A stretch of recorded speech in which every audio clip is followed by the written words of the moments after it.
Hello and welcome survivors to another episode of the Streamcast. I'm Ducky Warrior from Red Shield Games.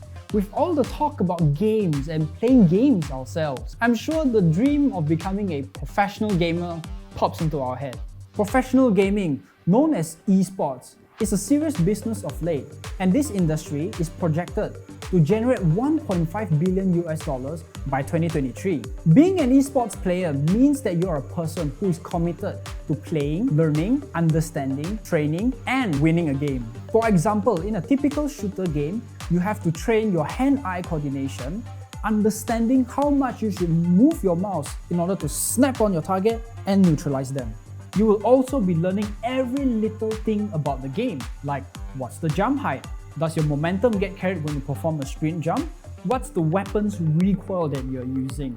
And are there any possible animation cancellations that you can do in order to optimize your combo and to sustain DPS in your action game, so on and so forth. Of course, even mastering everything in-game doesn't guarantee you a win.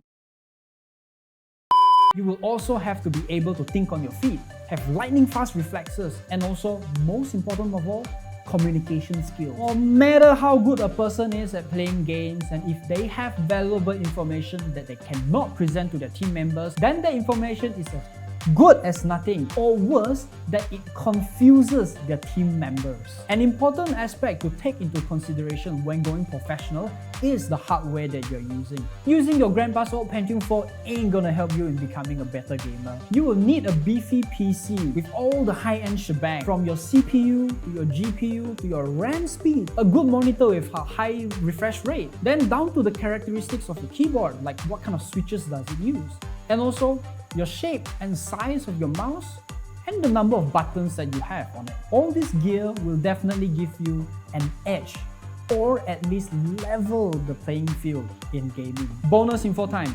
Let's say if you're not cut out to be a player in an esports team, don't worry. There's a lot more going on in an esports team and the ecosystem around it. Plenty of opportunities for you to be in an esports team. Say you're proficient in writing. Teams are usually looking for one who records the highlight of a game and share it to the world.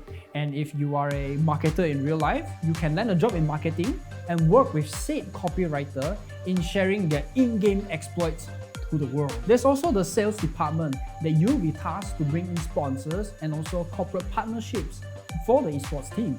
So there's nothing to fret about if you're not being a good enough gamer to be involved in the esports scene.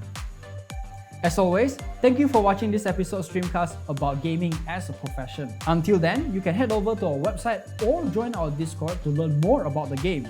Links in the video description. And until then, I will see you in the next episode. Goodbye.